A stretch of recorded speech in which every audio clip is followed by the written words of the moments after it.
اعوذ باللہ من الشیطان الرجیم بسم اللہ الرحمن الرحیم لیس لک من الامر شیء او یتوب علیہم او یعذبہم فإنہم ظالمون۔ اس امر سے آپ کے لیے کچھ نہیں، یا ان پر اللہ رجوع برحمت ہو یا انہیں عذاب دے، کیونکہ وہ یقیناً ظالم ہیں۔ بسم اللہ الرحمن الرحیم۔ جنگ بدر کا تذکرہ جہاں تک ممکن تھا ہم نے اختصار کے ساتھ کیا۔ اگلی آیت ہے، اے محبوب صلی اللہ علیہ وسلم، آپ یہ جو ان کے لیے دعائیں کرتے ہیں، تو وہ دعا جو حضور صلی اللہ علیہ وسلم نے کی تھی وہ تھی جب رکوع سے آپ سر اٹھاتے آخری رکعت میں، یہ نماز فجر ہوتی تھی، تو آپ دعا فرماتے تھے، اللہم لعن فلانا و فلانا و فلانا، اے اللہ فلاں فلاں فلاں کو اپنی رحمت سے دور کر۔ تو بعدما یقول سمع اللہ لمن حمدہ ربنا ولک الحمد، رکوع سے اٹھنے کے بعد جب یہ الفاظ آپ ادا فرما چکے ہوتے تو اس وقت آپ مخالفین کے لیے اور قریش والوں کے خلاف یہ الفاظ استعمال فرماتے تھے۔ تو اس کے بعد اللہ تعالیٰ نے یہ آیت نازل فرمائی، لیس لک من الامر شیء فإنہم ظالمون تک۔ یہ اس آیت کا پس منظر ہے اور شان نزول ہے۔ یہ بخاری شریف میں ہے، حدیث نمبر 4559۔ اسی طرح ایک اور راوی الگ ہیں مگر حدیث 4560 اور بخاری میں 4070، یعنی کئی مقامات پر یہ حدیث بخاری شریف میں موجود ہے۔ اس میں اشارہ ادھر ہے کہ اے محبوب، یہ ایک تقدیر کا فیصلہ تھا، آپ کے لیے پریشان ہونے کی کوئی ایسی بات نہیں ہے۔ جہاں تک آپ کی دعاؤں کی قبولیت کا تعلق ہے، وہ اللہ تعالیٰ قرآن شریف میں ارشاد فرماتا ہے، وَلَسَوْفَ يُعْطِيكَ رَبُّكَ فَتَرْضَىٰ، اے محبوب اللہ آپ کو اتنا عطا کرے گا کہ آپ کو راضی کر دے گا۔ یہ ساری آیتیں سامنے رکھ کے فیصلہ کرنا چاہیے۔ تو کسی ایک آیت کا تعلق صرف ایک موقع سے ہو اور دوسری آیت کا تعلق عمومی قانون سے ہو تو موقع کو موقع تک ہی رہنے دینا چاہیے، عمومی قانون کے لیے دوسری آیت کو مد نظر رکھنا چاہیے۔ وَلِلَّهِ مَا فِي السَّمَاوَاتِ وَمَا فِي الْأَرْضِ يَغْفِرُ لِمَن يَشَاءُ وَيُعَذِّبُ مَن يَشَاءُ وَاللَّهُ غَفُورٌ رَحِيمٌ۔ اور اللہ ہی کا ہے جو کچھ آسمانوں میں ہے اور جو کچھ زمینوں میں ہے، وہ جسے چاہے بخش دے اور جسے چاہے عذاب دے، اور اللہ بہت بخشنے والا بے حد رحم فرمانے والا ہے۔ جو کچھ آسمانوں میں ہے اور جو کچھ زمین میں ہے وہ سب اللہ کی ملکیت ہے، للہ، یہ لام ملکیت کے لیے ہے، جسے چاہے بخش دے جسے چاہے عذاب دے۔ اللہ تعالیٰ جل شانہ کی ذات کا مقابلہ اللہ تعالیٰ جل شانہ کے فیصلے کو توڑ کے دکھانا یہ کسی کے بس میں نہیں ہے۔ اللہ تعالیٰ جل شانہ کی فوقیت بہرحال مسلم ہے۔ اللہ کے پیاروں کا اللہ سے دعا کرنا یا خدا داد صلاحیتوں سے کام لیتے ہوئے تصرف کرنا یہ اپنی جگہ پر، لیکن یہ سارا کچھ اور جو کچھ ہوتا ہے اصل میں اللہ تعالیٰ کے اقتدار کے تحت ہی ہوتا ہے۔ يا أيها الذين آمنوا لا تأكلوا الربا أضعافا مضاعفة واتقوا الله لعلكم تفلحون۔ اے ایمان والو، دگنے پر دگنا سود نہ کھاؤ اور اللہ سے ڈرو تاکہ تم فلاح پاؤ۔ یہ سورۃ بقرہ آیت نمبر 275 سے لے کر 279 تک اس کی تفسیر گزر چکی ہے۔ آگے چلیے۔ واتقوا النار التي أعدت للكافرين، اور اس آگ سے بچو جو کافروں کے لیے تیار کی گئی ہے۔ جہنم کی آگ مراد ہے، اور اعدت کا معنی ہے تیار کر دی گئی۔ اس سے علماء نے یہاں ثابت کیا ہے کہ بڑے صاف اور واضح الفاظ ہیں کہ جہنم تیار کی جا چکی ہے۔ آگے چلیے۔ وَأَطِيعُوا اللَّهَ وَالرَّسُولَ لَعَلَّكُمْ تُرْحَمُونَ، اور اطاعت کرو اللہ کی اور رسول کی تاکہ تم رحم کیے جاؤ۔ یہ اللہ اس کے رسول کی اطاعت کرو گے تو اس کے نتیجے میں تم پر رحم ہوگا۔ اور اطیع اللہ و اطیع الرسول سے حدیث شریف کی حجیت بھی ثابت ہوتی ہے۔ آگے چلیے۔ وسارعوا إلى مغفرة من ربكم وجنة عرضها السماوات والأرض أعدت للمتقين۔ اور جلدی کرو اپنے رب کی بخشش اور ایسی جنت کی طرف جس کی چوڑائی آسمان ہیں اور زمینیں، تیار کی گئی ہے پرہیزگاروں کے لیے۔ اس جنت کی طرف اور مغفرت کی طرف جلدی سے بڑھو۔ جلدی سے مغفرت کی طرف اور جنت کی طرف بڑھنے کے حوالے سے یہاں علماء نے یہ حدیث نقل کی ہے کہ حضرت موسیٰ بن عقبہ رضی اللہ تعالی عنہ یہ تبع تابعین میں سے ہیں۔ انہوں نے قرآن کی آیت یہی پڑھی، وسارعوا الی مغفرۃ من ربکم، اپنے رب کی طرف سے مغفرت کی طرف جلدی دوڑو۔ فقالا، آگے وہ پوری سند اپنی بیان کر کے کہتے ہیں کہ حضرت ابی بن کعب نے نبی کریم صلی اللہ علیہ وآلہ وسلم سے روایت کیا، من سرہ ان یشرف لہ البنیان وترفع لہ الدرجات، جس بندے کو خوشی ہو، جو یہ چاہتا ہو کہ اس کے لیے عمارت جنت کے اندر لمبی کی جائے اور اس کے درجات جنت میں بلند کیے جائیں، تو وہ اصول سمجھ لے، ان چیزوں کو حاصل کرنے کا طریقہ سمجھ لے۔ فلیعف عمن ظلمہ، جو اس پہ ظلم کرے یہ بندہ اسے معاف کرتا جائے۔ ولیعط من حرمہ، اگر کوئی بندہ اسے محروم کرے یہ اسے دیتا چلا جائے، عطا کرتا چلا جائے۔ یصل من قطعہ، اور جو قطع رحمی کرے وہ اس سے صلہ رحمی کرتا جائے۔ یہ تین قاعدے اگر ان کو اختیار کر لے تو وہ بندہ جو ہے اس کی منزل جنت میں اونچی اور درجات اس کے جنت میں بلند ہوں گے۔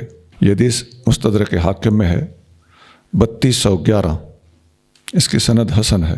ایک اور مقام پر اس طرح کی قرآنی آیت بھی آگے انشاءاللہ آئے گی، اس کی تفسیر بھی آئے گی۔ حضرت ابو ہریرہ رضی اللہ تعالیٰ عنہ فرماتے ہیں کہ رسول اللہ صلی اللہ علیہ وآلہ وسلم نے فرمایا، جو اللہ پر ایمان لایا، نماز قائم کی، رمضان کے روزے رکھے، کان حقا علی اللہ ان یدخلہ الجنہ، تو اللہ تعالیٰ پر یہ حق ہے کہ اللہ تعالیٰ اسے جنت میں داخل کرے۔ پھر نبی کریم صلی اللہ علیہ وسلم نے فرمایا کہ جنت کے اندر جو درجات ہیں، ایک درجے اور دوسرے درجے کے درمیان اتنا فاصلہ ہے جتنا آسمان اور زمین کے درمیان فاصلہ ہے۔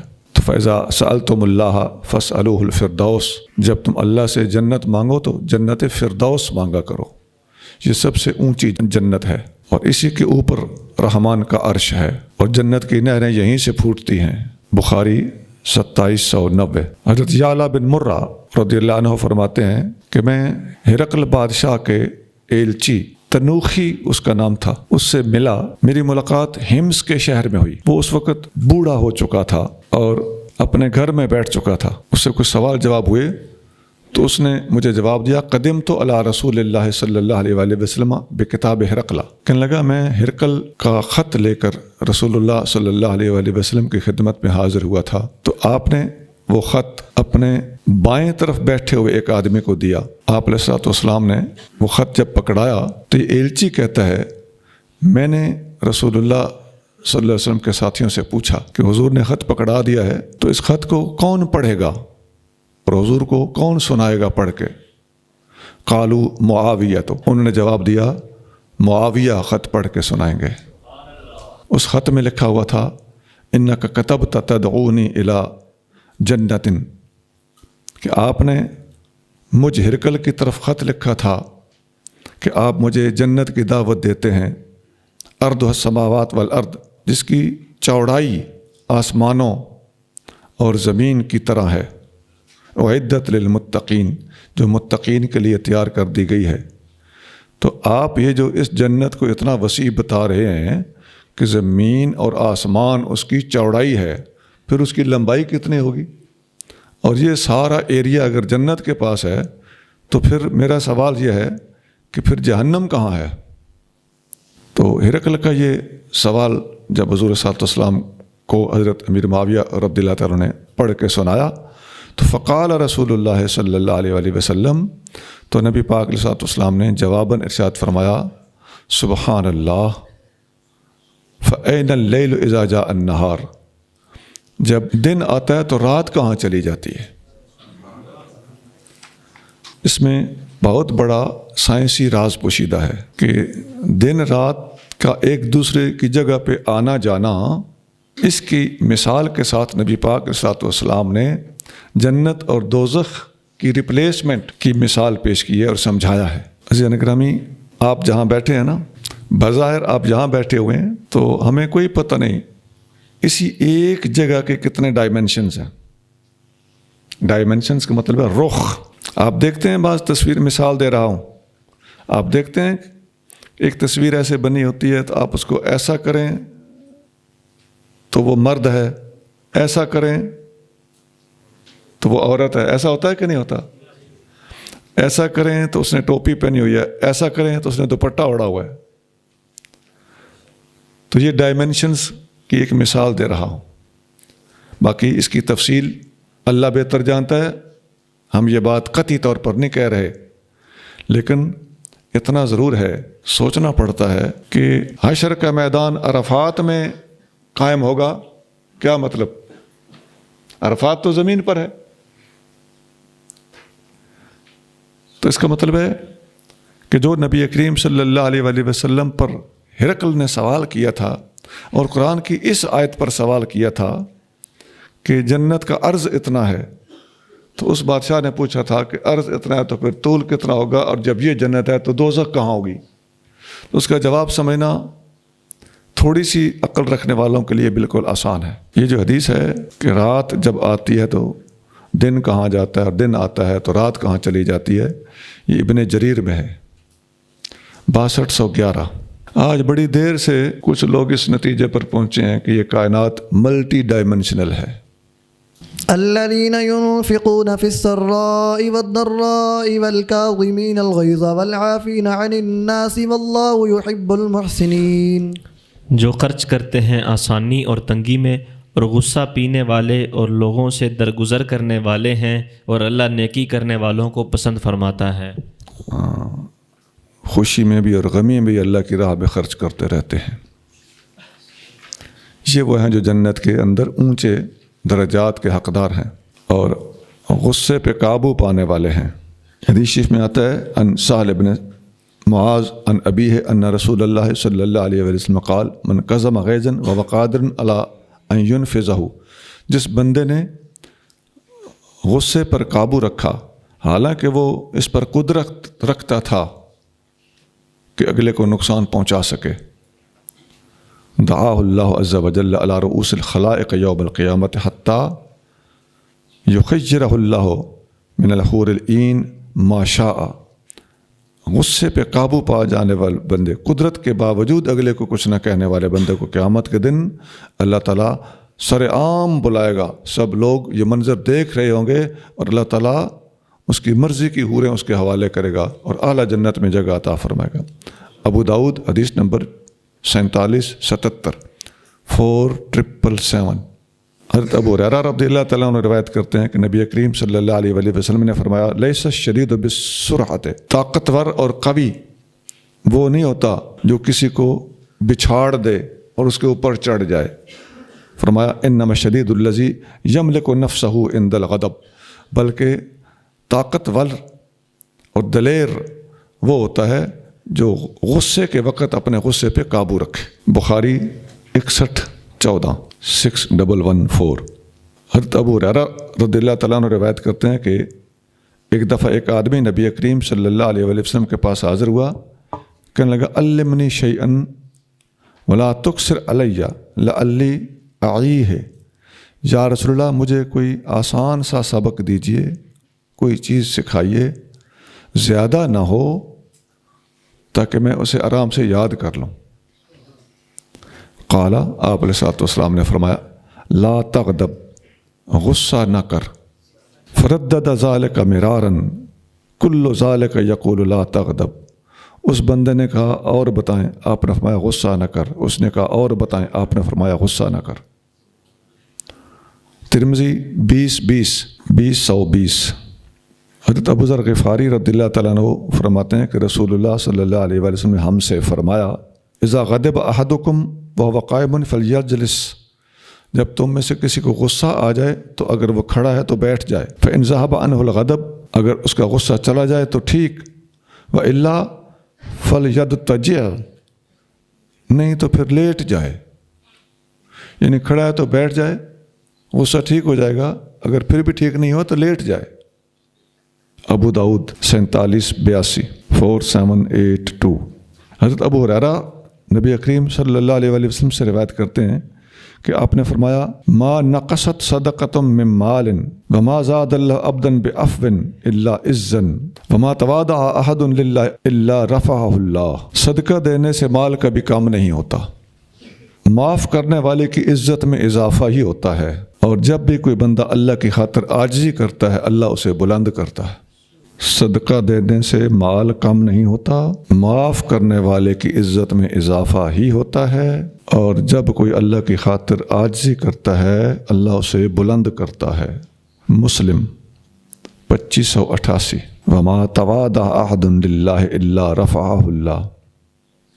والذين إذا فعلوا فاحشة أو ظلموا أنفسهم ذكروا الله فاستغفروا لذنوبهم ومن يغفر الذنوب إلا الله ولم يصروا على ما فعلوا وهم يعلمون۔ اور وہ لوگ کہ جب وہ بے حیائی کا کام یا اپنی جانوں پر ظلم کریں تو اللہ کو یاد کر کے اپنے گناہوں کی معافی طلب کریں، اور اللہ کے سوا کون ہے جو گناہوں کو بخشتا ہے، اور وہ جان بوجھ کر اپنے کیے پر اصرار نہ کریں۔ جو لوگ غلطی کر بیٹھیں تو نمبر 1 وہ اللہ کا ذکر کریں، نمبر 2 گناہوں پر استغفار کریں۔ تو ذکر کرنے سے بھی گناہ معاف ہوتے ہیں، استغفار کرنے سے بھی گناہ معاف ہوتے ہیں، اور اللہ کے سوا کون گناہ معاف کرتا ہے؟ ہاں یہ ہے کہ ولم یصروا علی ما فعلوا، اپنے اعمال کو دوبارہ دہراتے نہیں ہیں۔ گناہ پہ گناہ کیے جانا، گناہ کے بعد توبہ کی، آئندہ پھر گناہ کیوں ہو؟ عن علی رضی اللہ تعالی عنہ قال كنت رجلا اذا سمعت من رسول اللہ صلی اللہ علیہ وآلہ وسلم حدیثا نفعنی اللہ منہ بما شاء ان ینفعنی بہ۔ علی مرتضیٰ رضی اللہ تعالیٰ فرماتے ہیں کہ میں وہ آدمی تھا کہ جب میں رسول اللہ صلی اللہ علیہ وسلم سے کوئی حدیث سنتا تو اللہ تعالیٰ جتنا چاہتا مجھے اس سے فائدہ پہنچاتا۔ وَإِذَا حَدَّثَنِي رَجُلٌ مِّنْ أَصْحَابِهِ اسْتَحْلَفْتُهُ، جب رسول اللہ صلی اللہ علیہ وسلم کے صحابہ میں سے کوئی آدمی مجھے حدیث سناتا میں اس سے قسم لیتا، حلف لیتا کہ آپ نے حضور سے سنی ہے۔ فَإِذَا حَلَفَ لِي صَدَّقْتُهُ، جب وہ مجھے حلف دیتا تو میں اس کی تصدیق کرتا کہ ٹھیک ہے مان گیا۔ وَإِنَّهُ حَدَّثَنِي أَبُو بَكْرٍ، لیکن ایک حدیث مجھے ابو بکر صدیق نے بتائی اور میں نے ابو بکر صدیق سے قسم نہیں لی۔ وصدق ابو بکر، ابو بکر پہلے ہی سچا تھا۔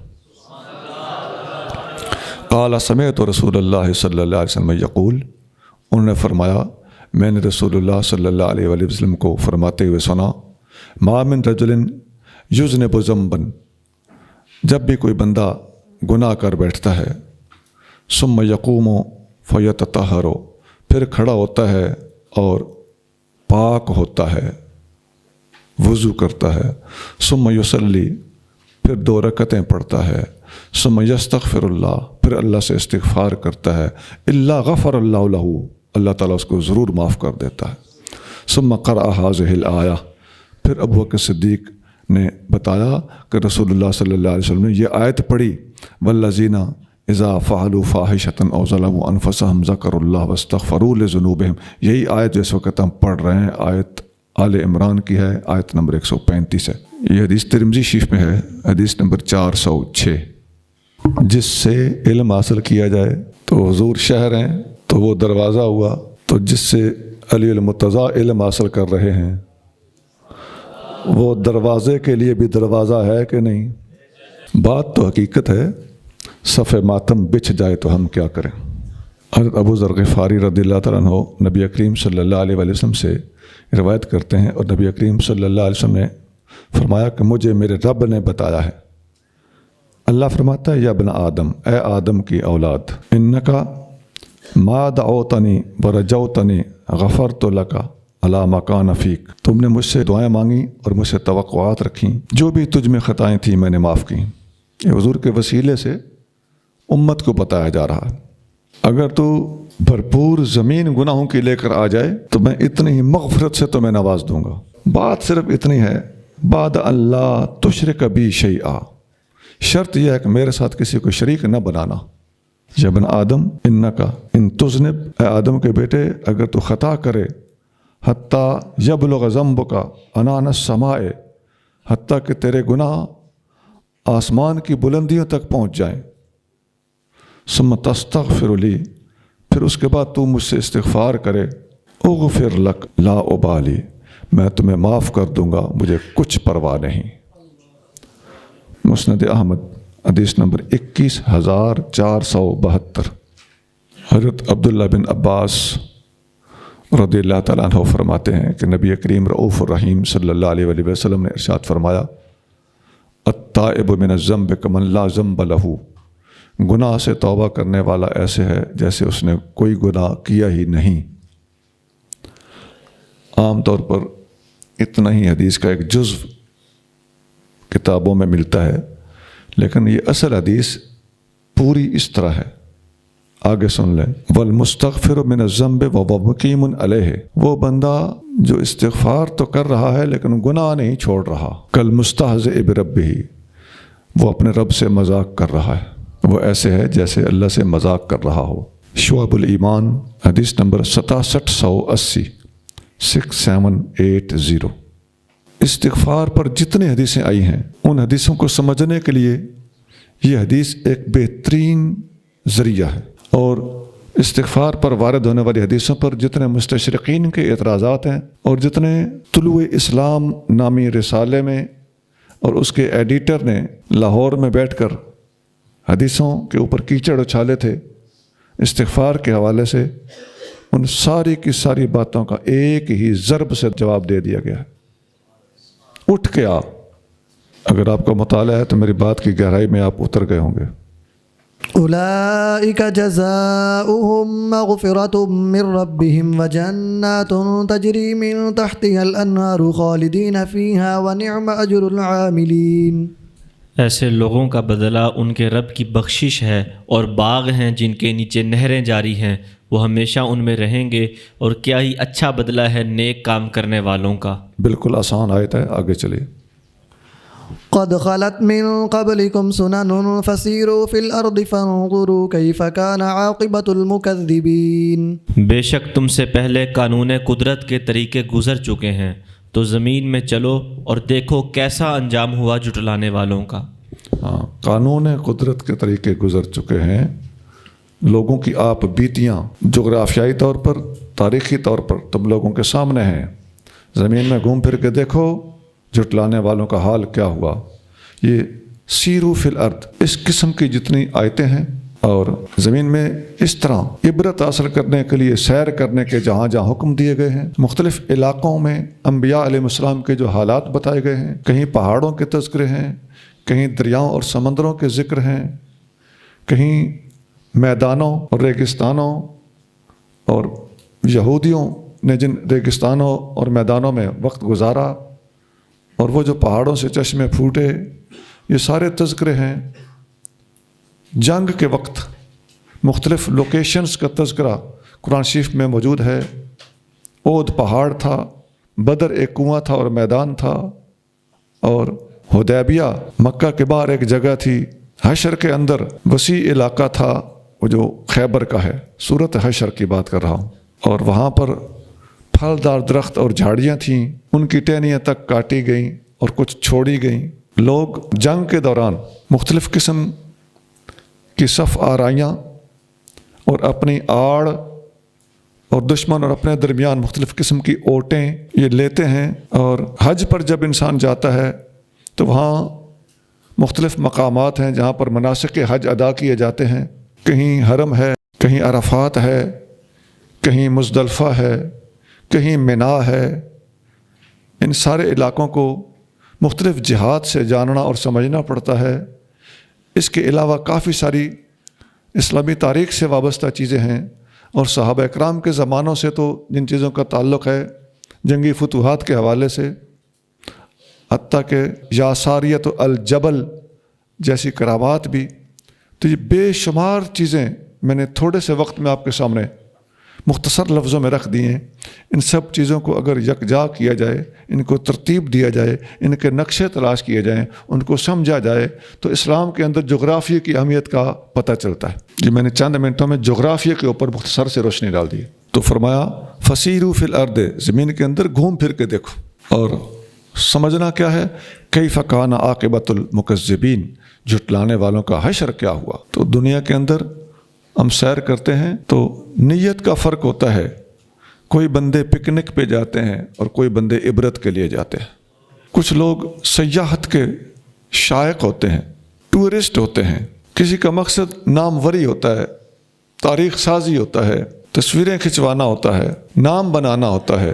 لیکن حضرت مسیح علیہ السلام بھی زمین میں سیر کرتے تھے، اللہ والے بھی زمین کے اندر سیر کرتے ہیں، لیکن ان کا سیر کرنے کا مقصد عبرت حاصل کرنا، اپنے کیفیت کو سمجھنا اور دنیا کے اندر ہونے والے معاملات اور اپنے جسم کے اور روح کے اوپر آنے والی مختلف علاقائی تغیرات کی وجہ سے واردات، ان کو سمجھنا ہوتا ہے۔ حضور غوث پاک فتور غیب شریف میں فرماتے ہیں کہ زمین کے اندر سیر کرو تو تمہارے اوپر روحانیت کی راہیں کھلیں گی۔ انسان جب بند پڑا ہوتا ہے تو مشرق کا چکر لگانے سے اس کے اوپر اللہ تعالیٰ کی رحمت کے دروازے کھلتے ہیں اور اپنی روحانی کیفیت کو سمجھنے میں مدد ملتی ہے۔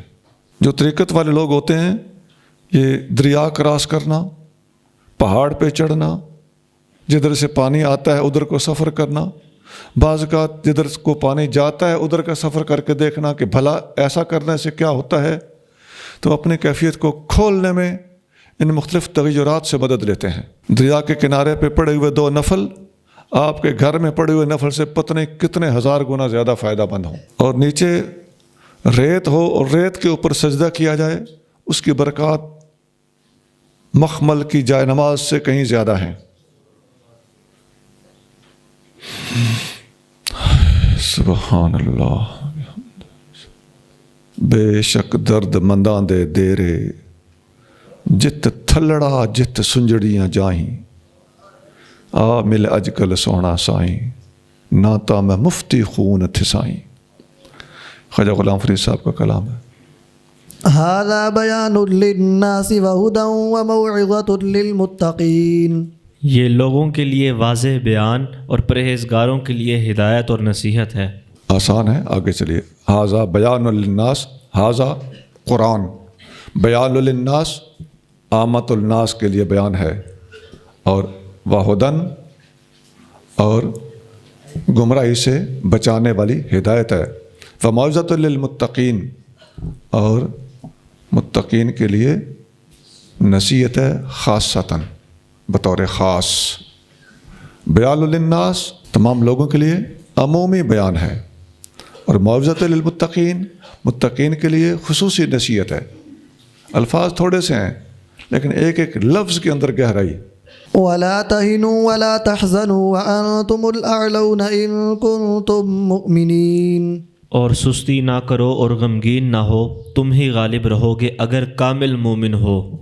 ہاں، یہ جنگ احد میں جن مسلمانوں کا نقصان ہوا تھا اس کے بعد ان کی حوصلہ افزائی کی جا رہی ہے۔ ولا تہنوا، تھکنا نہیں، ولا تحزنوا، ڈرنا نہیں، تہنوا اس کا مطلب ہے ڈھیلے نہیں پڑنا اور ڈرنا نہیں۔ یہ کس کو کہا جا رہا ہے؟ ایسی بات اپنوں سے کی جاتی ہے یا منافقوں سے؟ اپنوں سے کی جاتی ہے، مطلب ہے کوئی حرج نہیں۔ وَأَنْتُمُ الْأَعْلَوْنَ، تم ہی غالب رہو گے۔ یہ منافقوں کو کہا جاتا ہے یا اپنوں کو؟ تم ہی غالب رہو گے۔ ان کنتم مومنین، اگر تم ایمان پر قائم رہے، ڈٹے رہے۔ یہاں ہمارے علماء نے لکھا ہے ان کنتم مومنین کا معنی ہے لأنکم مومنون، اس لیے کہ تم مومن ہو۔ یہ بغوی میں لکھا ہے۔ إن يمسسكم قرح فقد مس القوم قرح مثله وتلك الأيام نداولها بين الناس وليعلم الله الذين آمنوا ويتخذ منكم شهداء والله لا يحب الظالمين۔ اگر تمہیں زخم لگے تو تمہارے دشمنوں کو بھی اسی طرح زخم پہنچے، اور ان گرم سرد دنوں کو ہم پھیرتے رہتے ہیں لوگوں کے درمیان، اور تاکہ جدا کر دے اللہ ایمان والوں کو اور بنا لے تم میں سے کچھ لوگوں کو شہید، اور اللہ ظلم کرنے والوں کو پسند نہیں کرتا۔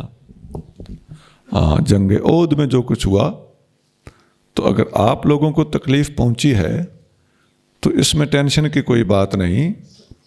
اسی طرح کی تکلیف اس سے پہلے جنگ بدر میں آپ لوگوں نے ان کو بھی تو پہنچائی تھی۔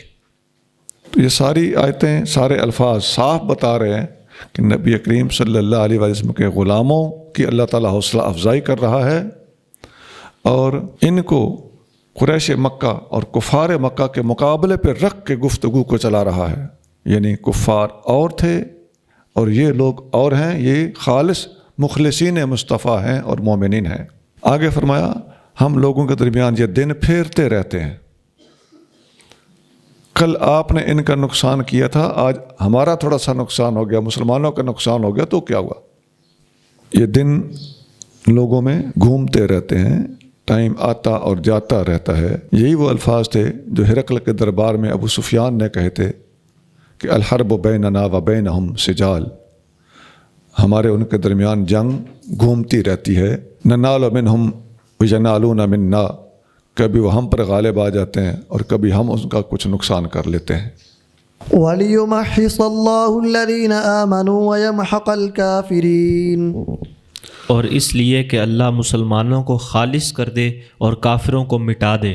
مسلمانوں کو اللہ تعالیٰ خالص کر لے اپنے لیے اور کافروں کو مٹا دے۔ یمحق الکافرین یعنی یہلکہم۔ تو آیت کا مطلب یہ ہے کہ آپ لوگوں کا شہادتیں پانا اور نقصان اٹھانا آپ کے لیے تطہیر ہے، اور کافروں کا قتل ہونا اور نقصان ہونا ان کے لیے استحصال ہے، تباہی ہے۔ مومن کی شان ایسی ہے کہ یہ کامیاب ہو جائے تو شکر کرتا ہے، اجر پاتا ہے، اس کا نقصان پہنچے تو صبر کرتا ہے، اجر پاتا ہے۔ أَمْ حَسِبْتُمْ أَن تَدْخُلُوا الْجَنَّةَ وَلَمَّا يَعْلَمِ اللَّهُ الَّذِينَ جَاهَدُوا مِنكُمْ وَيَعْلَمَ الصَّابِرِينَ، کیا تم نے گمان کر لیا کہ جنت میں داخل ہو جاؤ گے، حالانکہ ابھی اللہ نے تمہارے مجاہدین اور صبر کرنے والوں کو ان کے غیروں سے ممتاز نہیں کیا۔ جنت میں داخلہ آپ کیا سمجھتے ہو کہ آپ لوگوں کو آزمایا نہیں اور جنت میں داخلہ بغیر آزمائشوں کے ہو جائے گا؟ تو اس قسم کی آزمائشیں آتی رہتی ہیں۔ جس جنت کا وعدہ کیا گیا ہے آپ کو ان مراحل اور پروسیسز میں سے گزار کر جنت تک پہنچایا جائے گا۔ آگے جی۔ وَلَقَدْ كُنْتُمْ تَمَنَّوْنَ الْمَوْتَ مِنْ قَبْلِ أَنْ تَلْقَوْهُ فَقَدْ رَأَيْتُمُوهُ وَأَنْتُمْ تَنْظُرُونَ، بے شک تم موت کی تمنا کرتے تھے اس کے ملنے سے پہلے، تو اب تم نے اسے دیکھ لیا اور وہ تمہاری آنکھوں کے سامنے ہے۔ ہاں، آپ لوگ دشمن سے مڈ بھیڑ اور شہادت کی تمنا کرتے تھے، تو آج یہ آپ لوگوں کے ساتھ ایسا ہوا بھی ہے۔ لیکن یہاں یہ نہیں فرمایا، جس طرح وہ طالوت بادشاہ کے زمانے کی بات گزری ہے، وہاں کے الفاظ اور ہیں۔ وہاں کے لوگوں نے بھی جہاد کی تمنا کی، لیکن بعد میں جہاد سے خود بخود روگردان ہوئے کہ ہم سے ہوتا ہی نہیں ہے۔ لیکن یہاں ایسا نہیں ہے، یہاں تو صرف نقصان ہوا نا، ایک افراتفری مچی تھی۔ تو زمین آسمان کا فرق ہے دونوں صورتحال میں۔ حدیث میں آتا ہے ان عبداللہ ابن ابی اوفا قال قام رسول اللہ صلی اللہ علیہ وسلم فی الناس خطیبا، نبی کریم صلی اللہ علیہ وسلم نے ایک دفعہ لوگوں کو خطاب فرمایا، یا ایھا الناس، اے لوگو، لا تتمنوا لقاء العدو، دشمن کے ساتھ جنگ کی کبھی دعائیں نہ کرنا، تمنا نہ کرو۔ وصلی اللہ العافیۃ، اللہ تعالیٰ سے عافیت مانگو۔ ہاں، فَإِذَا لَقِيتُمُوهُمْ فَاصْبِرُوا، لیکن جب جنگ ہو جائے تو پھر صبر کا مظاہرہ کرو اور ڈٹ کے دکھاؤ۔ وَاعْلَمُوا، اور جان لو، ان الجنت تحت ظلال السیوف، جنت تلواروں کے سائے تلے ہے۔ بخاری 2966، مسلم 1742۔ اس حدیث سے یہ غلط فہمی ہو سکتی ہے کہ کیا جہاد کی تمنا نہیں کرنی چاہیے؟ نہیں، یہ مطلب نہیں ہے۔ اصل میں جہاد کی طرف ڈائریکٹلی بڑھنا، اس کے پروسیس کو بیچ میں رکھا گیا ہے کہ کسی بھی دشمن سے جنگ کرنی پڑ جائے، مثلاً آپ نے کسی کو اپنی طرف سے للکارنا ہے کہ تیار ہو جا، میں آ رہا ہوں، تو ایسے نہیں ہوگا۔ اس کو پہلے آپ دعوت اسلام دیں، اللہ کرے وہ اسلام قبول کر لے، جنگ نہ ہو،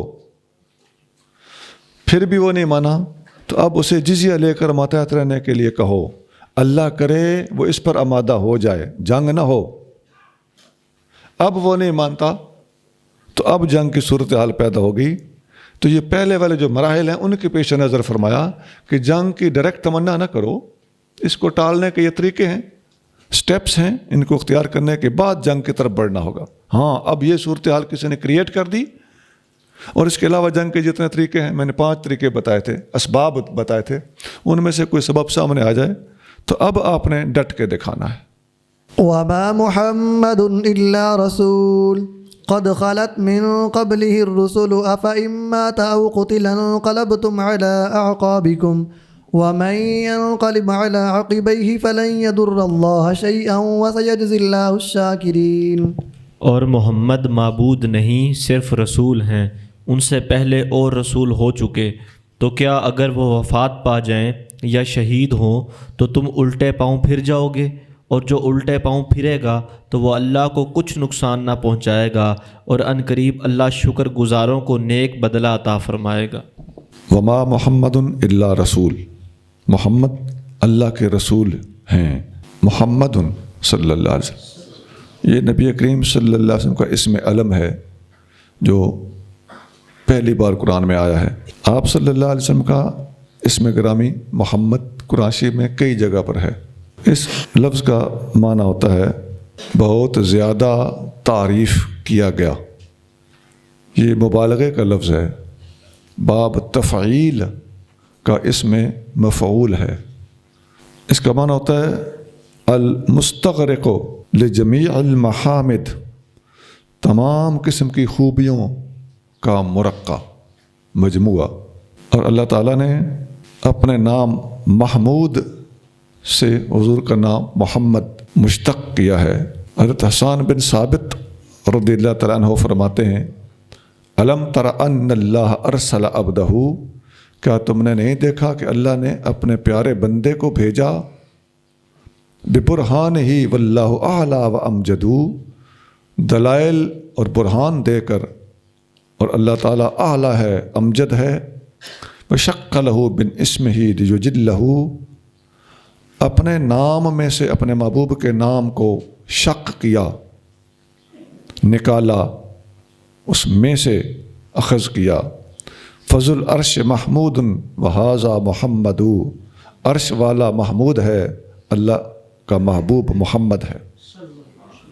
یہ تفسیر بغوی میں حضرت حسان بن ثابت کے اشعار ہیں، جلد اول صفحہ 428، اسی آیت کے تحت۔ نبی کریم صلی اللہ علیہ وآلہ وسلم کے صفاتی نام بہت زیادہ ہیں، 99 نام اللہ تعالیٰ کے ناموں کی تعداد کے برابر عام طور پر مشہور ہیں اور لوگوں کو پتہ ہوتے ہیں، یا قرآن شریف کے آخر میں گتے کے اندر لکھے ہوئے ہوتے ہیں۔ لیکن آپ کریم صلی اللہ علیہ وسلم کے 201 نام دلائل الخیرات شریف میں موجود ہیں، اور یہ سارے کے سارے 201 نام آج بھی حرم مدینہ کے اندر نبی کریم صلی اللہ علیہ وآلہ وسلم کی مسجد شریف، مسجد نبوی کے اندر لکھے ہوئے ہیں، آج بھی لکھے ہوئے ہیں۔ آپ باب السلام میں داخل ہوں تو آپ کے دائیں ہاتھ والی دیوار کے ساتھ ساتھ آپ کریم صلی اللہ علیہ وسلم کے اسماء کا سلسلہ شروع ہو جاتا ہے۔ اس موضوع پر علماء نے مستقل کتابیں بھی لکھی ہیں اسماء النبی کے نام سے، اور پھر ان ناموں کی شرح بھی کی ہے۔ آیت کے اگلے الفاظ ہیں قد خلت من قبلہ الرسل، میرے محبوب سے پہلے بھی رسول گزر چکے ہیں۔ مطلب یہ ہے کہ نبی کریم صلی اللہ علیہ وآلہ وسلم کا وصال فرمانا آپ لوگوں کے لیے کوئی حیرت کی بات نہیں ہونا چاہیے، کوئی تعجب کی بات نہیں ہونی چاہیے۔ وصال نبیوں کے ہوتے رہتے ہیں، ہوتے رہے ہیں۔ یہاں قادیانی ٹانگ اڑاتے ہیں، کہتے ہیں جی حضور سے پہلے رسول گزر چکے، الرسل الف لام استغراق کا ہے، تو اس کا مطلب یہ ہوا کہ حضور سے پہلے تمام رسول گزر چکے ہیں۔ تمام رسول گزر چکے ہیں تو یہاں گزر چکے کا معنی قادیانی کیا کہتے ہیں؟ فوت ہو چکے ہیں۔ اب ایک ٹانگ اڑائی کہ قد خلت، اس کا معنی کیا فوت ہو گئے۔ دوسری ٹانگ یہ اڑائی کہ الف لام استغراقی ہے، اس کا معنی ہے کہ تمام کے تمام فوت ہو گئے، ان میں عیسیٰ علیہ السلام بھی ہیں، تو مسلمان کہتے ہیں کہ عیسیٰ علیہ السلام زندہ ہے۔ اب یہ دو سوال ہیں قادیانیوں کے۔ پہلے سوال کا جواب سنیے، قد خلت، اس کا معنی ہے ہو گزرے ہیں۔ یہ لفظ خلون سے بنا ہے اور خلا گزری ہوئی چیز کو کہتے ہیں، تو اس کا معنی موت نہیں ہوتا، اللہ نے لفظ ہی وہ استعمال کیا ہے کہ قادیانی سے فائدہ نہ اٹھا سکیں۔ محبوب سے پہلے نبی گزر چکے ہیں، یعنی نبی دنیا سے جاتے رہے۔ پھر یہ کہ قادیانی ثابت کرنا چاہتے ہیں کہ عیسیٰ علیہ السلام فوت ہو چکے ہیں۔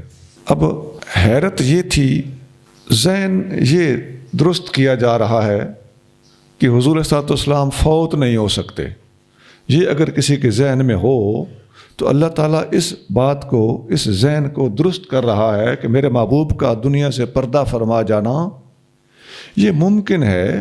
پہلے بھی تو نبی فوت ہوئے ہیں، اب بتائیے پہلے کسی کے ذہن میں یہ ہو کہ حضور فوت نہیں ہو سکتے، تو اس کے ذہن کو ٹھیک کرنے کے لیے ایک نبی کا بھی فوت ہونا اگر ثابت کر دیا جائے تو ذہن ٹھیک ہو جانا چاہیے کہ نہیں؟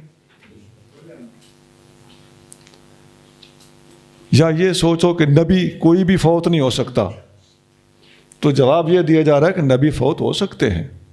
جس کا یہ ذہن ہو کہ نبی کا فوت ہونا نبی کی شان کے خلاف ہے، تو اس کے ذہن کی اصلاح کرنے کے لیے کسی ایک دو تین چند نبیوں کی وفات دکھا دینا کافی ہے۔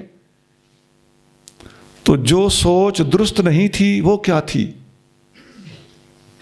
وہ نبی فوت نہیں ہو سکتا یہ ذہن تھا، وہ ٹوٹلی کلی طور پہ نبیوں کی وفات کو سلب کیے بیٹھا تھا وہ ذہن، اور کسی ایک یا دو تین نبیوں کی وفات کا وجوب ثابت کر دینا کہ وہ ہو چکی ہے، اس کو توڑنے کے لیے کافی تھا۔ تو گویا یہاں تمام نبیوں کی وفات کا کوئی تذکرہ نہیں ہے، کوئی تک نہیں ہے، سالبہ کلیہ کو توڑنے کے لیے موجب جزیہ کافی ہوتا ہے۔ اب ایک اور دلچسپ بات، وہ جو قادیانی کہتے ہیں جی الرسل میں الف لام استغراق کا ہے۔ اب دو باتیں قابل توجہ۔ پہلی بات تو یہ ہے کہ قادیانیوں کا ہمارے اوپر سوال ہے، کہتے ہیں جی خاتم النبیین کا جو لفظ ہے، تو ہم مسلمان جب کہتے ہیں کہ النبیین میں الف لام استغراقی ہے، تو قادیانی یہاں پر سوال اٹھاتے ہیں جی الف لام اگر استغراقی ہے تو النبیین میں خود حضور بھی شامل ہوں گے کہ نہیں، کیونکہ استغراق تو اس بات کا تقاضا کرتا ہے کہ تمام نبی النبیین میں شامل ہوں، تو حضور بھی گویا شامل ہوں گے، تو حضور اپنے بھی خاتم ہوئے۔ یہ قادیانیوں نے سوال کیا، اس سوال کا جواب اعلیٰ حضرت نے دیا ہوا ہے پورا رسالہ لکھ کر کہ الف لام کیسا ہے، المبین ختم النبیین، یہ فتاوی رضیہ میں پورا رسالہ ہے اعلیٰ حضرت کا۔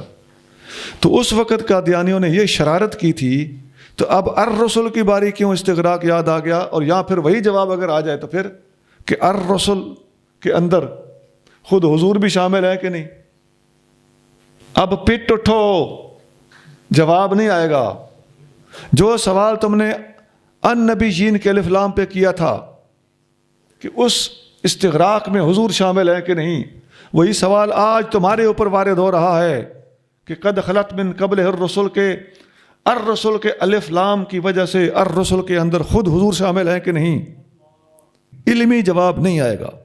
اور سونا ہم سے پوچھو کہ وہاں استغراقی ہے یہاں استغراقی نہیں ہے، اس کی کیا وجہ ہے؟ ہم پر بھی تو پھر سوال باقی رہ جاتا ہے نا۔ تو اس کے استغراقی نہ ہونے پر بھی اتنی بھاری کوئی دلیل چاہیے۔ کتنی بھاری دلیل؟ اتنی بھاری دلیل ہاں ہے۔ اسی قرآن میں اللہ تعالیٰ فرماتا ہے، اسی بھاری کتاب میں فرماتا ہے، انہی بھاری الفاظ سے فرماتا ہے، وَمَا الْمَسِيحُ ابْنُ مَرْيَمَ إِلَّا رَسُولٌ قَدْ خَلَتْ مِنْ قَبْلِهِ الرُّسُلُ۔ مسیح ابن مریم کیا ہے؟ اللہ کا رسول، اور ان سے بھی پہلے الرسل گزر چکے ہیں۔ اب یہاں الرسل کے اندر استغراق ممکن ہی نہیں ہے، کیونکہ حضور صلی اللہ علیہ وسلم کی تو ولادت ہی صلی اللہ علیہ وسلم کے بعد ہو رہی ہے۔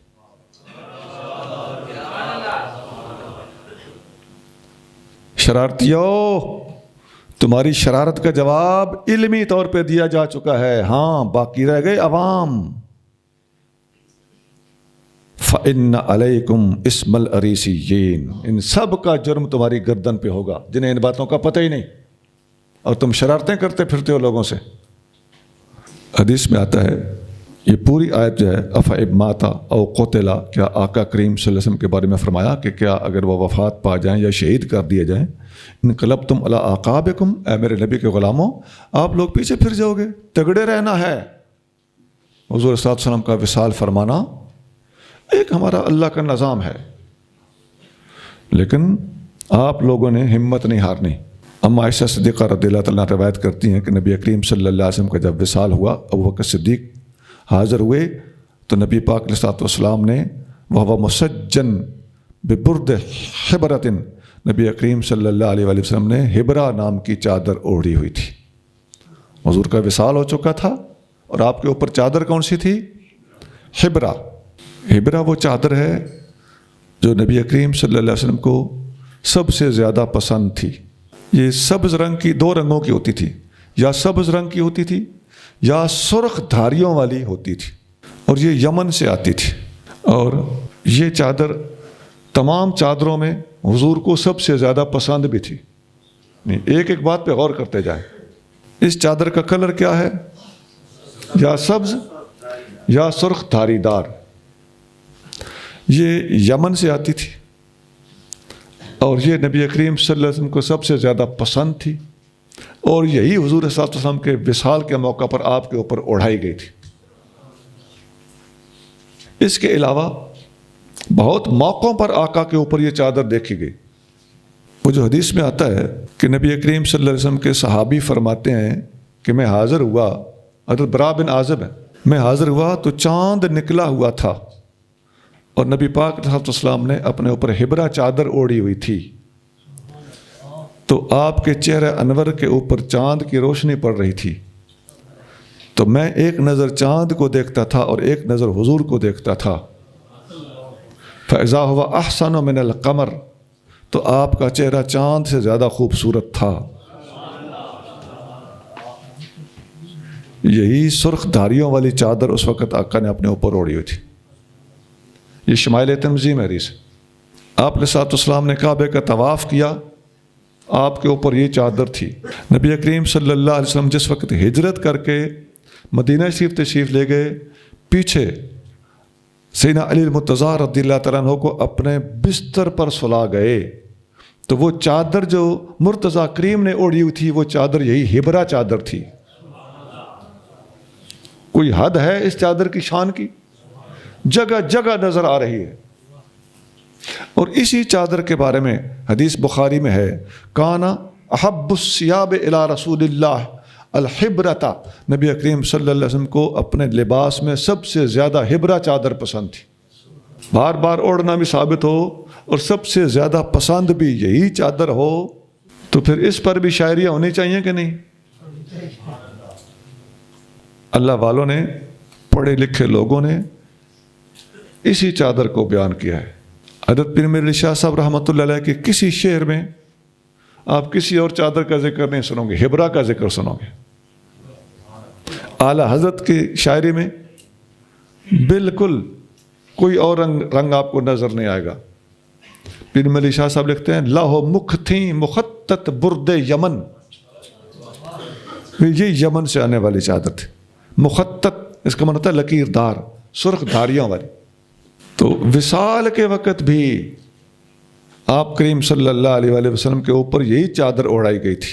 اور صدیق اکبر جب حاضر خدمت ہوئے تو آپ کے چہرہ اقدس سے چادر ہٹائی، ثم اکب علیہ فقبلہ، پھر نبی کریم صلی اللہ علیہ وآلہ وسلم کے چہرہ اقدس پر بوسہ دیا، ثم بکا، پھر روئے اور کہا، بے ابی انت یا نبی اللہ، میرے ماں باپ قربان ہوں اے اللہ کے نبی، لا یجمع اللہ علیک موتتین، اللہ تعالیٰ آپ پر دو موتیں کبھی جمع نہیں کرے گا۔ اس حدیث سے علماء نے حیات النبی پر بھی استدلال کیا ہے۔ حیات النبی کا پہلا جملہ بولنے والی ہستی کا نام ابو بکر صدیق ہے۔ عمر فاروق رضی اللہ تعالیٰ عنہ کہہ رہے تھے کہ جس نے کہا حضور کا وصال ہو گیا ہے میں اس کی گردن اڑا دوں گا۔ صدیق اکبر نے فرمایا اے عمر بیٹھ جاؤ۔ انہوں نے بیٹھنے سے انکار کر دیا تو ابوبکر صدیق نے خطبہ دینا شروع کیا۔ لوگوں نے عمر سے توجہ ہٹا کر صدیق اکبر کی طرف توجہ کر لی۔ آپ نے فرمایا اما بعد، خطبے کے بعد فرمایا فمن کان منکم یعبد محمدا فإن محمدا قد مات ومن کان یعبد اللہ فإن اللہ حی لا یموت قال اللہ تعالی ما محمد الا رسول قد خلت من قبلہ الرسل افإن مات او قتل انقلبتم علی اعقابکم ومن ینقلب علی عقبیہ فلن یضر اللہ شیئا وسیجزی اللہ الشاکرین۔ یہ سورۃ آل عمران کی آیت نمبر 144 آپ نے پڑھی۔ اور واللہ ابن عباس فرماتے ہیں لَكَأَنَّ النَّاسَ لَمْ يَكُونُوا يَعْلَمُونَ أَنَّ اللَّهَ أَنزَلَهَا، اللہ کی قسم ایسے لگتا تھا کہ لوگوں کو پتہ ہی نہیں تھا کہ اللہ نے یہ آیت بھی نازل کی ہوئی ہے، ایسے لگتا تھا۔ حتیٰ تلاہا ابو بکر رضی اللہ تعالی عنہ، حتیٰ کہ ابو بکر صدیق نے یہ آیت پڑھی فتلقاہا منہ الناس، ابو بکر سے لوگوں نے یہ آیت اس دن سیکھی۔ ایسے لگتا تھا، آیت پہلے موجود تھی لیکن توجہ کی بات ہو رہی ہے، اس طرف دھیان نہیں تھا کہ اس آیت میں حضور کے وصال کا راز پوشیدہ ہو سکتا ہے۔ فما یسمع بشر الا یتلوہا، جتنے انسان وہاں موجود تھے صدیق اکبر کا خطبہ ختم ہو گیا، بعد میں ہر ایک کی زبان پر تھا وما محمد الا رسول قد خلت من قبلہ الرسل۔ بخاری شریف میں حدیث ہے 1241 1242۔ یہ ہبرا چادر، یہ ساری بات اسی حدیث میں، ایک حدیث میں ہے۔ اسی آیت کی تفسیر میں علماء نے یہ حدیث بھی بیان کی ہے۔ یہ حدیث ترمذی سے لی گئی ہے کہ نبی کریم صلی اللہ علیہ وآلہ وسلم نے جب وصال فرمایا تو اختلفوا فی دفنہ، نبی پاک علیہ السلام کی تدفین کہاں ہوگی، قبر انور کہاں بنائی جائے گی، اس میں اختلاف ہوا۔ تو ابوبکر صدیق بولے سمعت من رسول اللہ صلی اللہ علیہ وآلہ وسلم شیئا ما نسیتہ، میں نے نبی کریم صلی اللہ علیہ وآلہ وسلم سے سنا ہے اور مجھے اچھی طرح یاد ہے۔ قال ما قبض اللہ نبیا الا فی موضع الذی یحب ان یدفن فیہ، اللہ تعالیٰ نے جب بھی کسی نبی کو وفات دی ہے تو اسی جگہ پر وفات دی ہے جہاں اس کا دفن ہونا اللہ کو پسند تھا، تو آپ کے بستر والی جگہ پر ہی آپ کی قبر انور بنائی جائے۔ ترمذی 1018۔ اسی آیت کی تفسیر میں وما محمد الا رسول قد خلت من قبلہ الرسل 144 نمبر آیت، اس کی تفسیر میں امام قرطبی رحمۃ اللہ علیہ نے لکھا ہے کہ جب صحابہ اکرام کا آپس میں اختلاف ہوا کہ آقا کریم صلی اللہ علیہ وآلہ وسلم کی قبر انور کہاں بنائی جائے، تو امام قرطبی لکھتے ہیں حتیٰ قال العالم الاکبر، حتیٰ کہ عالم اکبر بول کر واضح کر رہا تھا کہ میں نے حضور کو سنا ہے کہ جہاں پر نبی وفات پاتے ہیں وہیں پر نبی دفن ہوتے ہیں۔ یہاں امام قرطبی نے عالم اکبر کا لفظ لکھا ہے، اور علامہ سیوطی اس کے تحت لکھتے ہیں وکان ابو بکر اعلمہم بالسنت، ابو بکر صدیق تمام صحابہ میں سنت کے سب سے بڑے عالم تھے۔ کما رجع الیہ الصحابۃ فی غیر موضع یبرز علیہم بنقل سنن النبی صلی اللہ علیہ وآلہ وسلم، کہ صحابہ اکرام ابو بکر صدیق کی طرف رجوع کرتے تھے اور صدیق اکبر رضی اللہ تعالیٰ عنہ نبی کریم صلی اللہ علیہ وسلم کی حدیث لے کر سامنے آتے تھے۔ یحفظھا، جو ابو بکر صدیق کو یاد ہوتی تھیں، وَيَسْتَحْضِرُھَا عِنْدَ الْحَاجَةِ إِلَيْھَا لیست عندہم، اور صدیق اکبر ان حدیثوں کو لے کر منظر عام پر آتے تھے اور ضرورت کے وقت فراہم کرتے تھے، اور باقی صحابہ کے پاس وہ حدیثیں نہیں ہوتی تھیں۔ علامہ سیوطی نے تاریخ الخلفاء کے صفحہ 35 پر یہ بات لکھی ہے۔ وَأَجْمَعُوا، یہ جو بات مکمل ہوگی اس کی بات کر رہا ہوں۔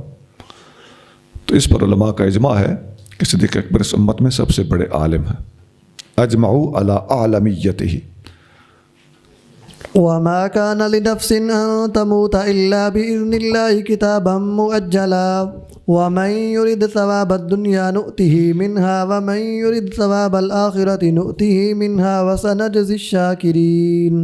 اور کسی جان کے لیے حکم الہی کے بغیر موت نہیں، سب کی اجل لکھی ہوئی ہے، اور جو دنیا کا بدلہ چاہے ہم اس میں سے اسے دیں گے، اور جو آخرت کا بدلہ چاہے ہم اس میں سے اسے دیں گے، اور عنقریب ہم اچھا بدلہ دیں گے شکر کرنے والوں کو۔ آیت کے چھوٹے چھوٹے 4 حصے ہیں کہ موت اللہ تعالیٰ کی طرف سے طے شدہ ہے، اس فیصلے کے علاوہ موت نہیں آ سکتی۔ دوسری بات کہ جو دنیا کا فائدہ حاصل کرنے کی نیت کرے گا ہم اسے اس میں سے دیں گے۔ نمبر 3، جو آخرت کا ارادہ کرے گا ہم اسے اس میں سے دیں گے، وہی فی الدنیا حسنۃ و فی الآخرۃ حسنۃ۔ اور چوتھی بات ہے وسنجزی الشاکرین، شکر کرنے والوں کو ہم بہترین بدلہ دیں گے۔ حدیث شریف میں آتا ہے نبی کریم صلی اللہ علیہ وآلہ وسلم نے ارشاد فرمایا، راوی حضرت زید بن ثابت ہیں کہ من کانت الدنیا ہمہ، جس بندے نے اپنی ساری ہمت دنیا کو حاصل کرنے کے لیے لگا دی، فرق اللہ علیہ امرہ، دنیا میں جیتے جی ہی اس بندے پر اللہ تعالیٰ معاملات منتشر کر دے گا۔ وجعل فقرہ بین عینیہ، اس کی دونوں آنکھوں کے درمیان اللہ تعالیٰ بھوک لٹکا دے گا۔ ولم یاتہ من الدنیا الا ما کتب لہ، وہ دنیا کرتا پھرے گا لیکن ملے گی اس کو اتنی ہی جو اس کے نصیب میں لکھی ہوئی۔ ومن کانت الآخرۃ نیتہ، اور جس بندے کی نیت آخرت کی طرف ہوگی، جمع اللہ لہ امرہ، اللہ تعالیٰ اس کے معاملات اس پر مجتمع کر دے گا۔ دنیا کو تلاش کرنے والے کے لیے کیا فرمایا؟ اس کے لیے معاملہ منتشر کر دے گا، وہ کنسنٹریٹ ہی نہیں ہوگا۔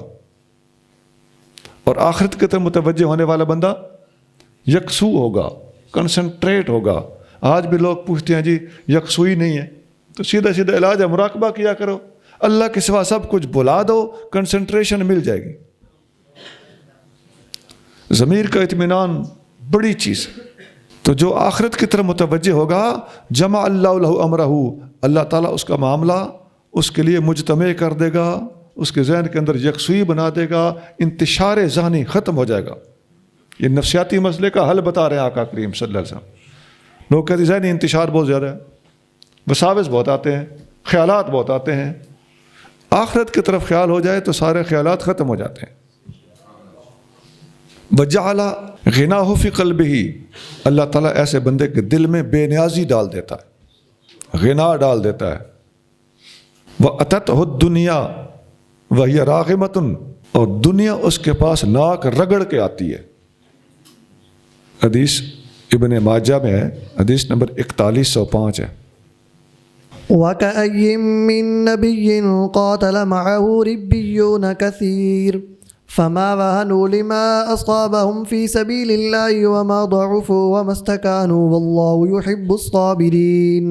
اور کتنے ہی نبی ہوئے جن کی ہمراہی میں بکثرت اللہ والوں نے قتال کیا تو وہ سست نہ ہوئے ان مصیبتوں کی وجہ سے جو اللہ کی راہ میں انہیں پہنچی، اور نہ وہ کمزور ہوئے نہ دبے، اور اللہ صبر کرنے والوں کو دوست رکھتا ہے۔ اگلے انبیاء کے ساتھ جہاد کرنے والے، کفر کا مقابلہ کرنے والوں نے جس طرح تکلیفیں اٹھائیں اور ہمتیں دکھائیں، وہ ہمتیں اور وہ تکلیفیں اے میرے نبی کے صحابہ آپ کے لیے بھی مشعل راہ ہیں۔ اس پر ایک آیت اور ایک حدیث پہلے گزر چکی ہے کہ نبی کریم صلی اللہ علیہ وآلہ وسلم کعبہ کے ساتھ ٹیک لگا کے اس کے سائے میں تشریف فرما تھے۔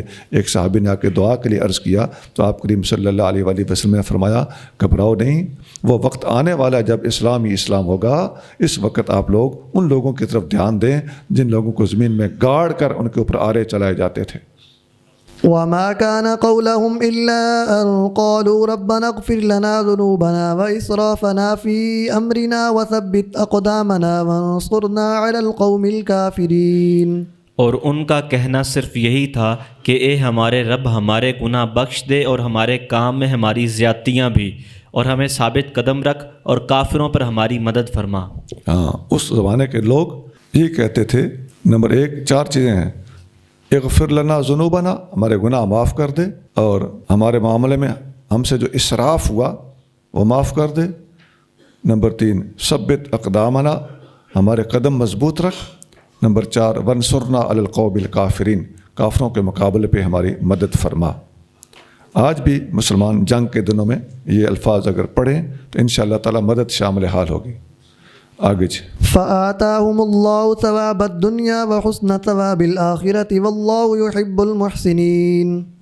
تو اللہ نے انہیں دنیا کا انعام دیا اور آخرت کے ثواب کی خوبی دی، اور نیکی کرنے والوں کو اللہ پسند کرتا ہے۔ نیکی کو متوجہ رہنا چاہیے۔ ایسے لوگوں کو دنیا کا ثواب میں ملا، آخرت کا ثواب میں ملا۔ تو دشمن کا مقابلہ کرتے وقت اللہ تعالیٰ سے اچھی اچھی دعائیں مانگنا اور نبی پاک علیہ السلام کا اور نبیوں والا طریقہ اختیار کر کے رہنا، یہ صحیح اسلامی انداز ہوتا ہے۔ یہ نہیں کہ دشمن کے مقابلے پہ آپ ایسے ایسے گانے گائیں، دھر رگڑے گائیں اور طرح طرح کے جو خلاف اخلاقیات باتیں ہوں، اس قسم کی باتیں کریں۔ ایسی باتیں کہیں خدا نخواستہ تکبر میں نہ آ جائیں۔ آگے چلیے جی۔ يا أيها الذين آمنوا إن تطيعوا الذين كفروا يردوكم على أعقابكم فتنقلبوا خاسرين۔ اے ایمان والو، اگر تم نے کافروں کا کہا مانا تو وہ تمہیں الٹے پاؤں پھیر دیں گے، پھر تم نقصان اٹھا کر پلٹ جاؤ گے۔ کافروں کا کہا مانا تو ان کا تو پورا زور ہی اس طرف ہے کہ اپنے دین سے پھر جائیں، تو ان کی بات میں نہیں آنا۔ آگے چلیے۔ بل اللہ مولاکم وہو خیر الناصرین۔ بلکہ اللہ تمہارا مددگار ہے اور وہ سب سے بہتر مدد کرنے والا ہے۔ جی آگے چلیے، آسان ہے۔ بل سنلقی اللہ مولاکم، اللہ تمہارا مولا ہے۔ آگے حدیث اس پہ آ رہی ہے، چلیے جی۔ سنلقی فی قلوب الذین کفروا الرعب بما اشرکوا باللہ ما لم ينزل به سلطانا ومأواہم النار وبئس مثوى الظالمین۔ ہم ابھی کافروں کے دلوں میں رعب ڈالیں گے، اس لیے کہ انہوں نے اللہ کے ساتھ اس چیز کو شریک کیا جس کی اس نے کوئی سند نہیں اتاری، اور ان کا ٹھکانہ نار جہنم ہے، اور بہت برا ٹھکانہ ہے ظالموں کا۔ جی، شرک کرنے کی نحوست یہ ہے کہ ان کے دلوں میں، کافروں کے دلوں میں رعب ڈال دیا جائے گا۔ تو شرک کی سزا بھی یہ ہے کہ ان کے دلوں میں رعب ڈالا جائے، اور شرک کی اپنی نحوست اور تاثیر بھی یہی ہے کہ شرک کرنے والے کے دل کے اندر جلدی رعب پڑ جاتا ہے۔ شرک کرنے والا دلیر نہیں ہوتا، شرک کرنے والا ہمیشہ ڈرتا ہے۔ کیوں؟ شرک بے یقینی ہے، اور بے یقینی خوف ہے، اور توحید یقین ہے، اور یقین دلیری پیدا کرتا ہے۔ وَلَقَدْ صَدَقَكُمُ اللَّهُ وَعْدَهُ إِذْ تَحُسُّونَهُم بِإِذْنِهِ حَتَّى إِذَا فَشِلْتُمْ وَتَنَازَعْتُمْ فِي الْأَمْرِ وَعَصَيْتُم مِّن بَعْدِ مَا أَرَاكُم مَّا تُحِبُّونَ مِنكُم مَّن يُرِيدُ الدُّنْيَا وَمِنكُم مَّن يُرِيدُ الْآخِرَةَ ثُمَّ صَرَفَكُمْ عَنْهُمْ لِيَبْتَلِيَكُمْ وَلَقَدْ عَفَا عَنكُمْ وَاللَّهُ ذُو فَضْلٍ عَلَى الْمُؤْمِنِينَ۔ بے شک اللہ نے تم سے اپنا وعدہ سچا کر دکھایا جب تم اس کے حکم سے انہیں قتل کرتے تھے، یہاں تک کہ جب تم نے بزدلی دکھائی اور اپنے کام میں اختلاف کیا، اور تم نے نافرمانی کی اس کے بعد کہ اللہ تمہیں دکھا چکا تھا تمہاری پسندیدہ چیز یعنی مال غنیمت۔ تم میں سے کوئی دنیا کا ارادہ کرتا تھا اور کوئی آخرت کو چاہتا تھا، پھر اللہ نے تمہارا منہ ان سے پھیر دیا تاکہ وہ تمہاری آزمائش کرے، اور بے شک اس نے تمہیں معاف کر دیا، اور اللہ بڑے فضل والا ہے ایمان والوں پر۔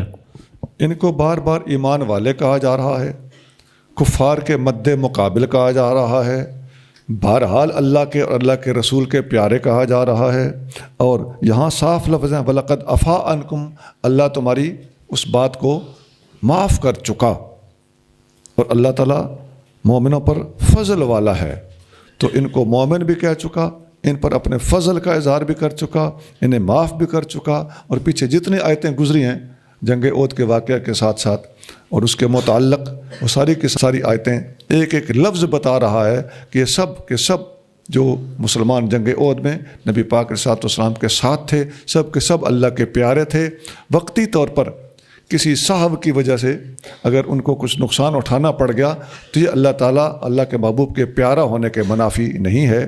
جن لوگوں کو عادت ہوتی ہے کہ وہ بال کی کھال اتارتے ہیں، انہیں جنگ بدر میں ان کی کامیابیاں بھول گئیں، اور جنگ احد کے اندر ان کا نقصان اٹھانا ان کے یاد میں رہ گیا. یہی دشمنان رسول کا رویہ ہوتا ہے. تھوڑا آگے چلیے تو پھر آگے میں بتاتا ہوں. اگلی آیت پڑھیے. إذ تصعدون ولا تلوون على أحد والرسول يدعوكم في أخراكم فأثابكم غما بغم لكي لا تحزنوا على ما فاتكم ولا ما أصابكم والله خبير بما تعملون. جب تم چڑھتے چلے جاتے تھے اور پیٹھ پھیر کر کسی کو نہ دیکھتے تھے اور رسول تمہاری پچھلی جماعت میں کھڑے ہوئے تمہیں بلا رہے تھے تو اللہ نے تمہیں غم پر غم دیا اور معافی کی خوشخبری اس لیے سنائی کہ جو مال غنیمت تمہارے ہاتھ سے گیا اور جو تکلیف تمہیں پہنچی اس پر تم غمگین نہ ہو اور اللہ تمہارے سب کاموں سے خوب خبردار ہے. دیکھیے یہ وہی رویہ ہے نا. ساری آیت کا ترجمہ آپ نے سنا کہ اللہ کا ان سے پیار صاف جھلکتا ہوا نظر آ رہا ہے.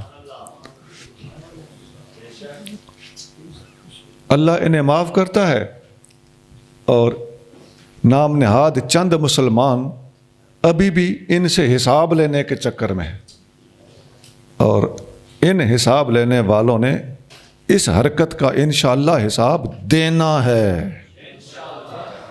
اب سنیے, جب جنگ احد کی پلاننگ ہو رہی تھی نبی کریم صلی اللہ علیہ وآلہ وسلم نے 50 تیر انداز قریبی پہاڑی کے اوپر کھڑے کر دیے تھے. انہیں تلقین کی تھی کہ کچھ بھی ہو جائے آپ نے یہاں سے نہیں ہٹنا. ادھر مسلمان جیت گئے, مال غنیمت کافروں کا حاصل کیا جانے لگا. یہ جیت کس نے لی؟ مسلمانوں نے. یہ ان کی عظمت ہے کہ نہیں ہے؟ وہ کیوں بھول گئی؟ یہ وہی تھے جو جنگ بدر میں جیتے تھے. پھر وہ جو 50 پیچھے تیر انداز کھڑے کیے گئے تھے ان میں ابو بکر و عمر عثمان علی چاروں نہیں تھے. وہ تو ان کے علاوہ 50 صحابہ کا ایک دستہ تھا. تو جب مال غنیمت تک بات پہنچ گئی تو اب انہوں نے سوچا کہ شاید نبی پاک علیہ الصلوۃ والسلام نے جو ہمیں فرمایا تھا کہ تم نے یہاں سے ہلنا جلنا نہیں, وہ یہیں تک کی نوبت کے بارے میں تھا. اس کے بعد ہم یہاں سے ہل جل سکتے ہیں. بات اتنی سی تھی. اب یہاں 2 پہلو ہیں ایسے. انہوں نے سوچا کہ ہمیں جو یہاں پر ٹھہرنے کا حکم تھا اس کا اینڈ آ گیا, حالانکہ وہ اینڈ نہیں آیا تھا. اب یہاں 2 پہلو ہیں. ایک ہے حسن ظن سے کام لینے والے انسان کا کام, ایک ہے بدگمانی سے کام لینے والے شیطان کی سوچ. سوچو کون سا راستہ ٹھیک ہے؟ حسن ظن. انسان کی سوچ ہونی چاہیے, شیطان کی سوچ نہیں ہونی چاہیے. یار اتنا سا ایک کریٹیکل پوائنٹ ہے. یہاں سے خدا کی عظمت کی قسم, ایک طرف جنت ہے ایک طرف جہنم ہے, ایک طرف رحمت ہے دوسری طرف لعنت ہے, ایک طرف سنیت ہے ایک دوسری طرف اسلام سے بغاوت ہے. ایک طرف اسلام ہے دوسری طرف ایران ہے.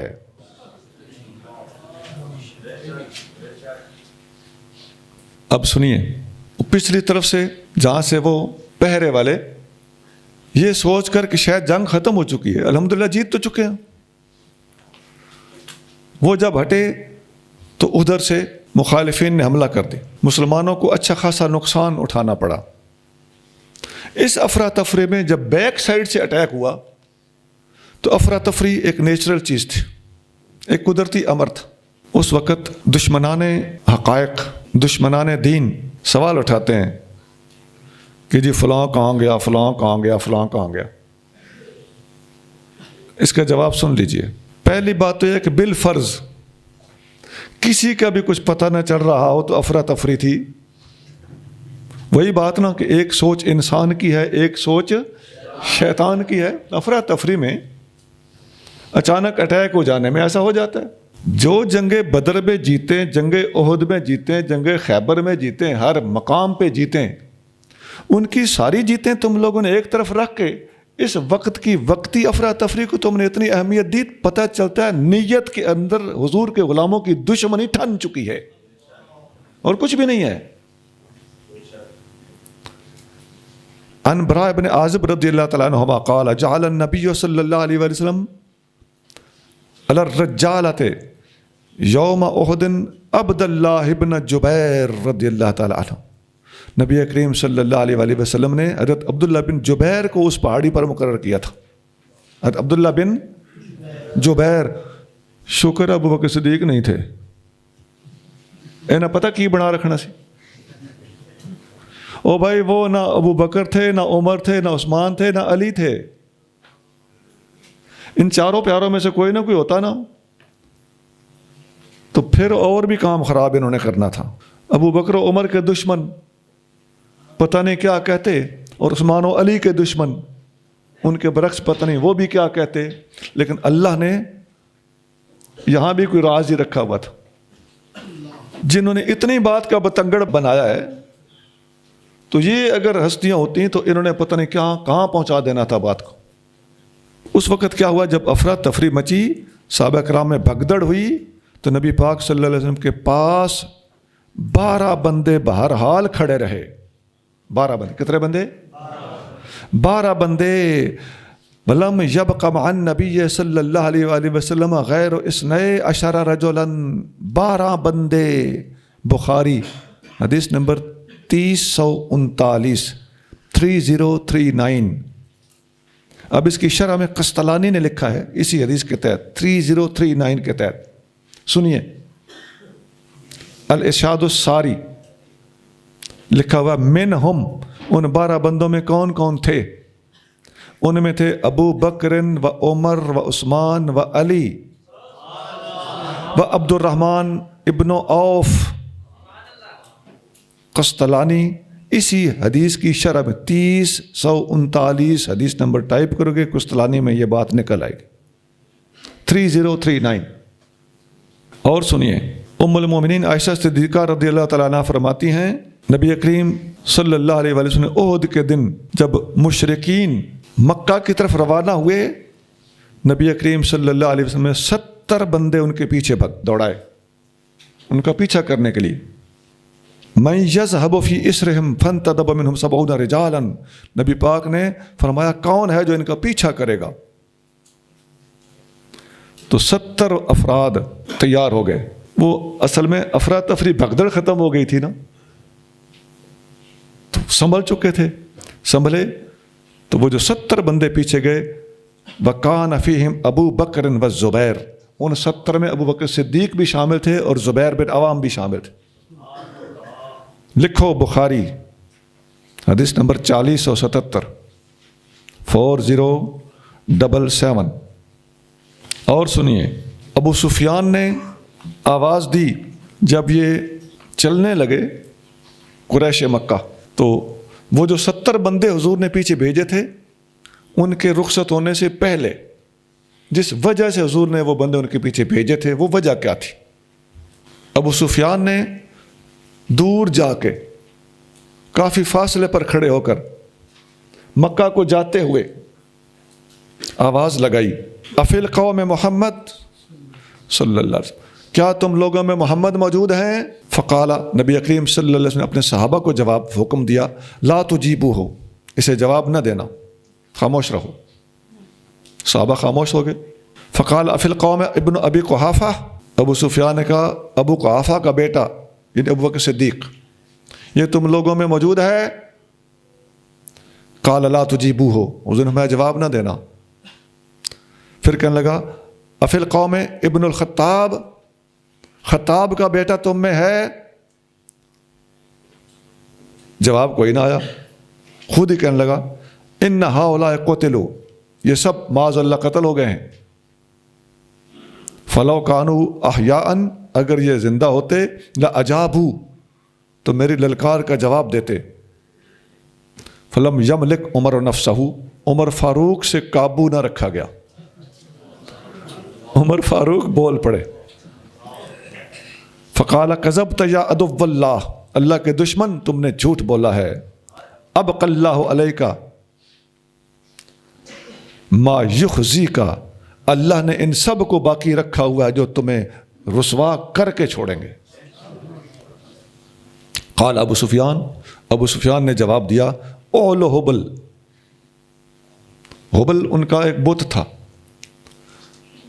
تو اس کا مطلب ہے کہ حبل بت جو ہے وہ بلند ہو، جیسے گاندھی جی کی جے بولتے ہیں. تو فقال النبی صلی اللہ علیہ وآلہ وسلم، اب نبی کریم صلی اللہ علیہ وسلم نے فرمایا اجیبو، اسے جواب دو. قالوا ما نقول، حضور کیا جواب دیں، رہنمائی فرمائیے. قال قولوا اللہ اعلی و اجل، اس نے کہا ہے اولو حبل، تم کہو اللہ اعلی و اجل، اللہ اعلی ہے اور اجل ہے. تو مسلمانوں نے یہ جواب دیا. قال ابو سفیان نے کہا لنا العزا ولا عزا لکم، ہمارے پاس عزا ہے، یہ بتنی تھی، تمہارے پاس کوئی عزا نہیں ہے. فقال النبی صلی اللہ علیہ وسلم اجیبو ہو، حضور صلی اللہ علیہ وسلم نے فرمایا اس کو جواب دو. حضور کیا جواب دیں؟ فرمایا اللہ مولانا بلا مولا لکم، اللہ ہمارا مولا ہے، تمہارا کوئی مولا نہیں. یا میں نے ایک صاحب کا خطاب سنا، وہ کہہ رہے تھے یہاں سے ثابت ہوا کہ من کن تو مولا ہو فعلی المولا. خدا کی قسم میں الزام نہیں لگا رہا، ایسا ہی ہے. یہ ہے جی ان کا دھرم. یار حد نہیں ہوئی پئی. اچھا وہ بات بھی، اچھا ساتھ ساتھ کہیں گے نہیں تنو پھر چپ گیا ہے. او بھائی وہ مولا علی کی شان میں وہ حدیث ہے، بالکل ٹھیک ہے. بات تو تمہاری بے وقوفی کی کر رہے ہیں یار. پڑھے لکھے لوگوں کی کم از کم آنکھوں میں دھول تو نہ جھونکو نا. راول پنڈی زندہ باد. اچھا جی، یہ حدیث بخاری شریف میں ہے جی 4043 4043. سبحان ربک رب العزت عما یصفون وسلام علی المرسلین والحمد للہ رب العالمین.